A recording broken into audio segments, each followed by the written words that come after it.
welcome to this episode of Date with Tech, brought to you by Trescon in association with Below the Fold and Launch Foundry. I'm your host, Naveen Bharadwaj, perhaps a familiar face. With me, I have today Justin Baldacchino, who's the Managing Director of Dubai Financial Services Authority. Justin, welcome to Date with Tech. Thank you so much. Great to be here. Thank you. Happy to have you here. And I'm going to jump straight into our convo here because one of the things that most people that are trying to learn about the UAE financial landscape wonder is there's DIFC, there's DFSA, there's ADGM, there's Department of Finance, there's Ministry of Finance, then there's UAE Central Bank.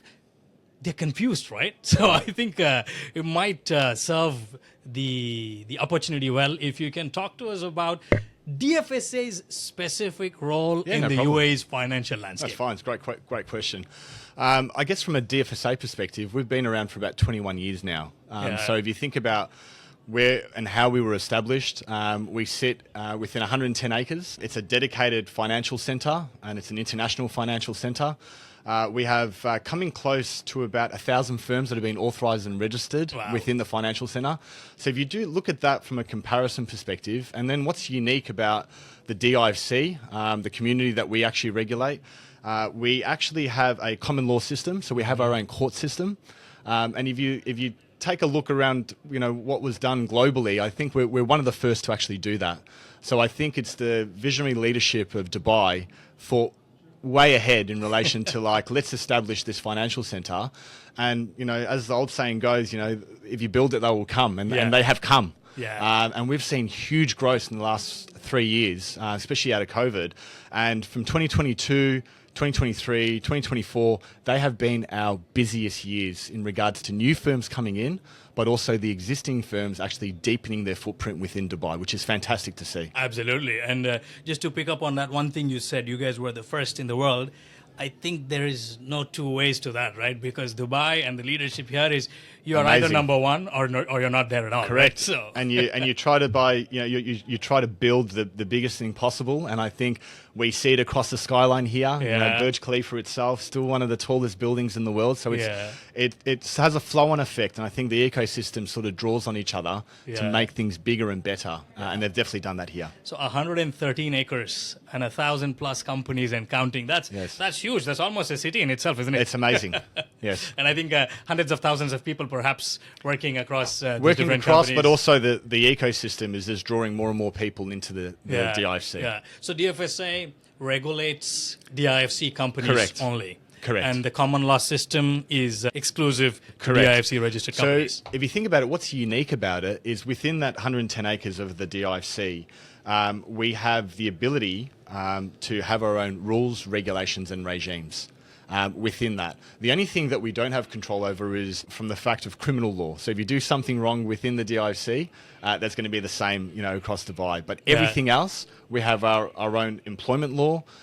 We have our own personal data law, and the court system itself is contained within the DIFC, which is again quite unique. Yeah, fantastic. Now, one of the things that Dubai has also done a fantastic job with, it's not just the DFSA or the DIFC, but also when it comes to adoption of blockchain, and adoption of tokenization. I think the leadership here, the government, as well as just generally the community has gone many steps forward compared to a lot of other countries. Now, DFSA launched the tokenization regulatory sandbox, right? Yes, so, curious to know, what was the drive? Where did this spark come from? And what does this tokenization regulatory sandbox do? And how does it benefit the community at large? So what it is, the base of the sandbox itself is leveraging off our innovation testing license.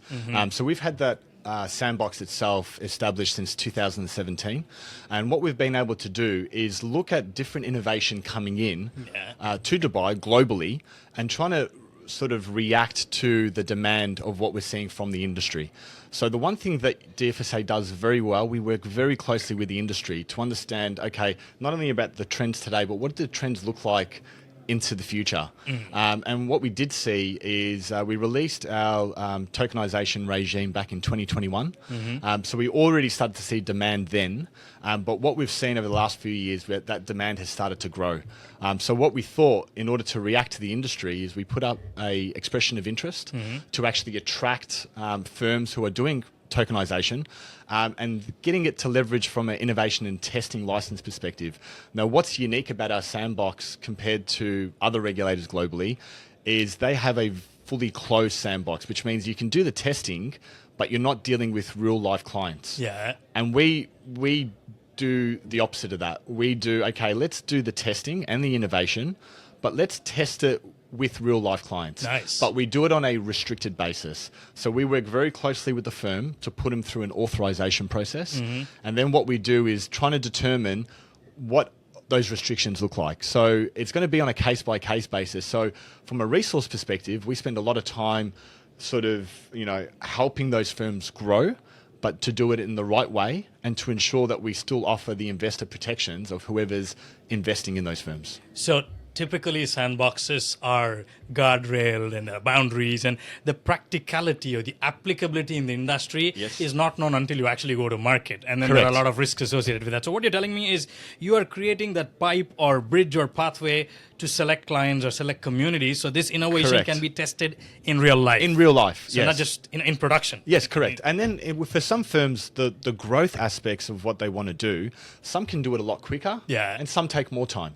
So what we do is we actually work so closely with the firm to say, okay, if you want to do it quicker, we'll work with you in order to then start to release those restrictions. Right. So if you do it a great job and you start to expand, you have the right governance and controls, and and we take a risk-based approach. We're a risk-based approach regulator. We then work with the firm to say, okay, look, great, that first step, second step, you've done it way before maybe firm B and C. So then those restrictions will be removed over time. Right. So innovation-friendly regulation. Correct. But also listening to the industry. I think the biggest part of the regulator's job is to listen to the industry and then react to the industry.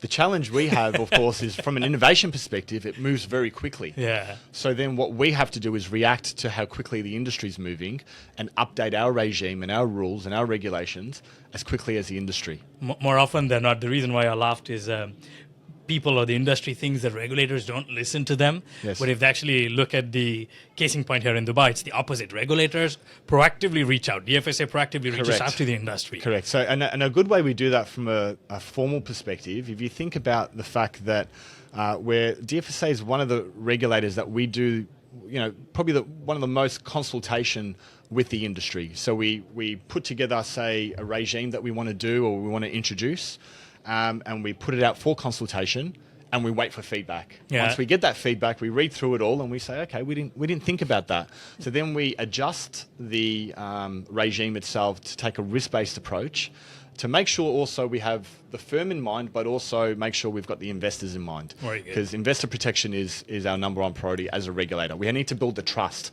And I think the DFSA, over the 21 years of existence, has been able to build that trust over time. So you mentioned investor protection a couple of times. So I think it's perhaps an internal mature priority, right? So can we talk a little bit about that? Because emerging technology is this amazing, super awesome landscape that everybody wants to dip their hands and toes into, investors wants to put their money into. But as DFSA, what role or how do you balance this innovation, investment, risk aversion, and protection of the money that's actually being deployed? Yeah, so we do that on a daily basis. So we have a lot of bilateral meetings.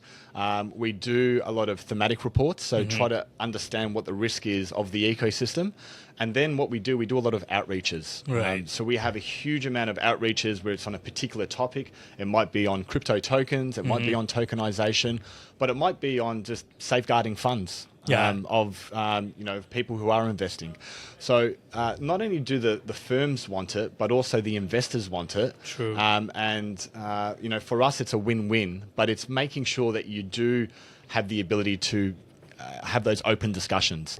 And it's not the fact that it's open for all changes, but we want to listen to the industry, and we want to be able to work with the industry to get to that safe point. Yeah, absolutely. So speaking of that again, digital assets is a space. I think it's, correct me if I'm wrong, it's broader than tokenization alone. Yes. This is no longer a trend. It's no longer a buzzword because digital assets have become a reality, and UAE is positioning itself as a digital economy or a digital native economy. Right? So, what's DFSA doing when it comes to the acceleration of innovation within the digital assets space, but at the same time making sure that the regulatory guardrails are all up, ready, and I'll give you a great example, and again, this is public information. But a few years back, even the more traditional firms that were probably hesitant to go into this space, over the last few years, we've seen a huge lean towards wanting to do more in regards to the digital asset space. So a good example of that is Standard Chartered Bank, for example. They are leaning into the digital asset space because it's the demand that they're seeing from their clients. And so they're reacting to that demand, which is extremely positive.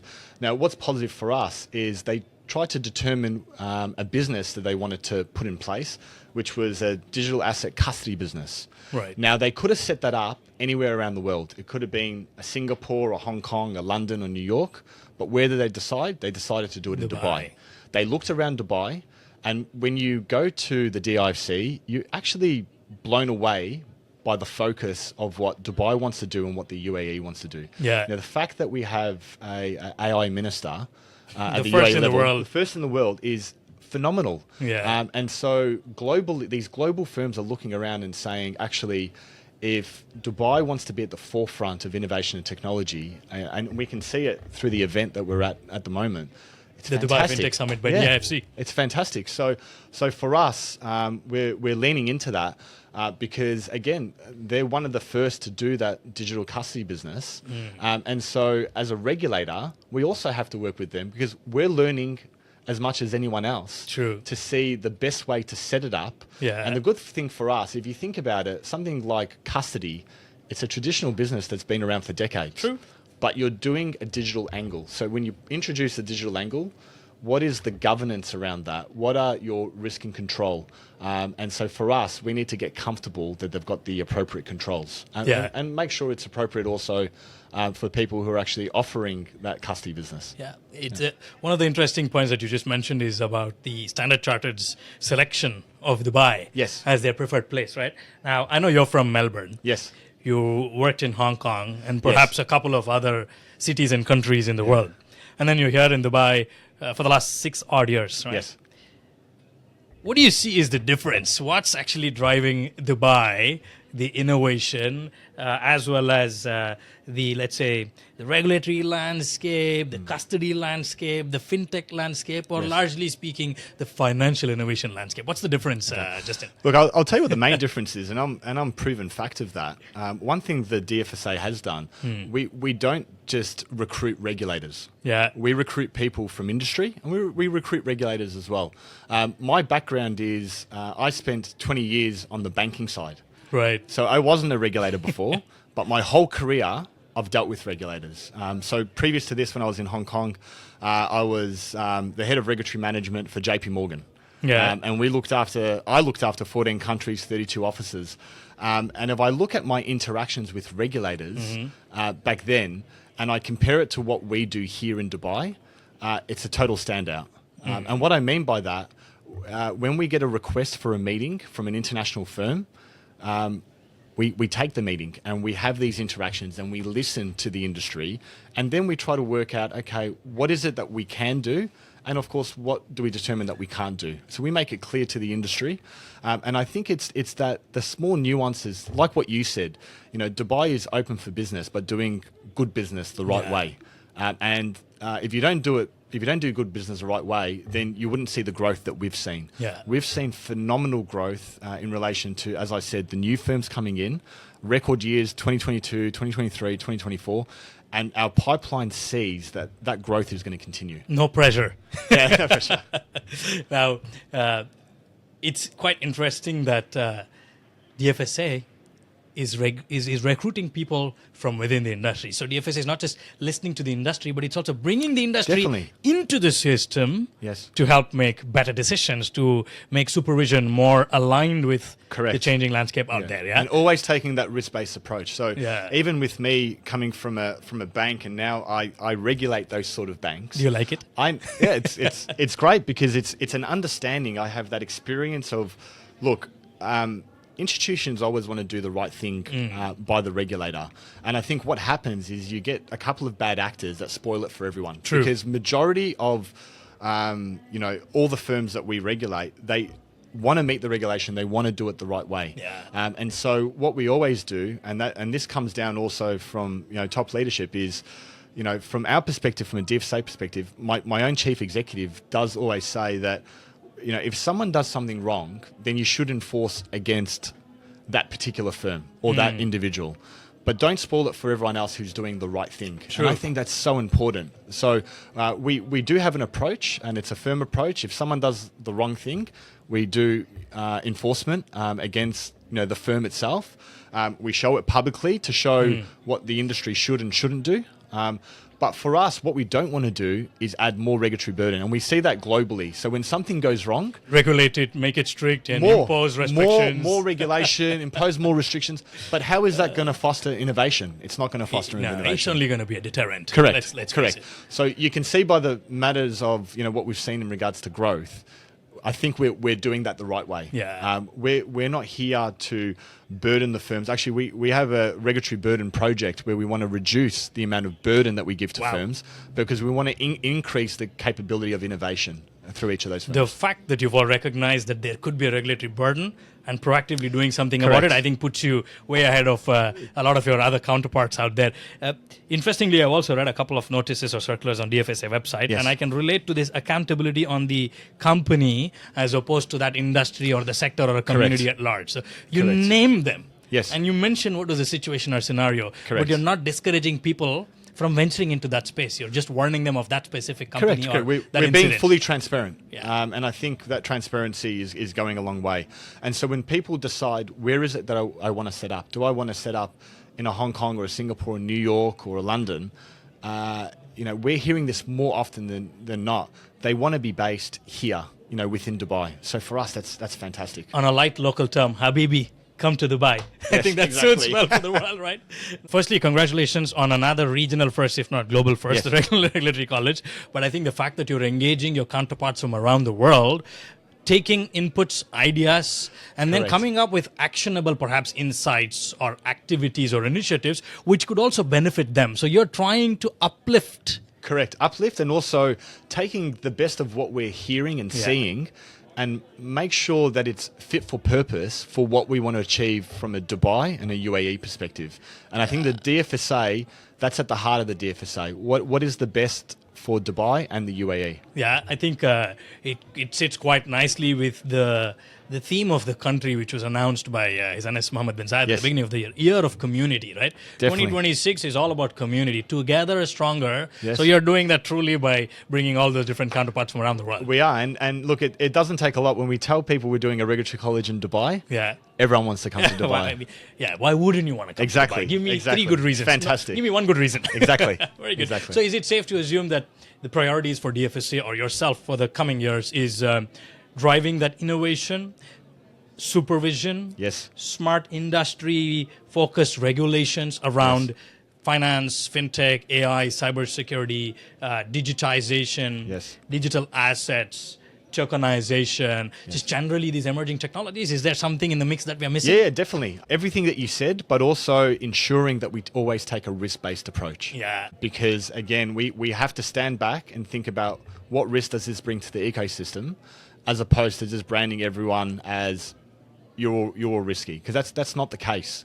And so we have to take a risk-based approach and make sure that we're able to develop the innovation space and also be consistent with the D33 strategy of Dubai. The aim is to make sure that we create an international financial center that everyone wants to be at. And I think we're on the way to do that. Fantastic. So smart supervision, Yes. intelligent risk mitigation or aversion, Yes. and accelerated innovation. So you're trying to bring all of that to make sure that the industry doesn't see you as that strict three-piece and tie penalizer, but actually a friend. An enabler, a partner that can make their business successful, that can help an investor with protection of their money and just generally drive not just the Dubai or the country or the regional landscape, but the global landscape. Correct. Fantastic. Correct. Now, I want to ask you one question that's No problem. about yourself, but before we jump onto that, is there anything else about DFSA that you want to share? Any priorities, any new initiatives, or something super cool that's coming up that you're allowed to share with us? No problem. I think the innovation testing license, I think it's really important that your viewers actually know that it does exist. Now, people will say that because we're doing a cohort just for tokenization, it's not limited to just tokenization. It's for anything that has an innovation lens. And so what we do, that process is open all the time. So anyone can come in and actually talk to us about what they're looking at and what they're focused on. And we can have an open discussion. So feel free to contact the DFSA at any time and have that discussion and then take it to the next step in regards to potentially going through a pre-application process and then going through and hopefully having that actual innovation testing license going forward. Justin, thank you so much for joining us today on our episode of Date with Tech. Look forward to all the amazing things that DFSA is doing and, of course, all the amazing things that you will be driving at your capacity as the managing director there. Thank you so much. Appreciate it. Thank you.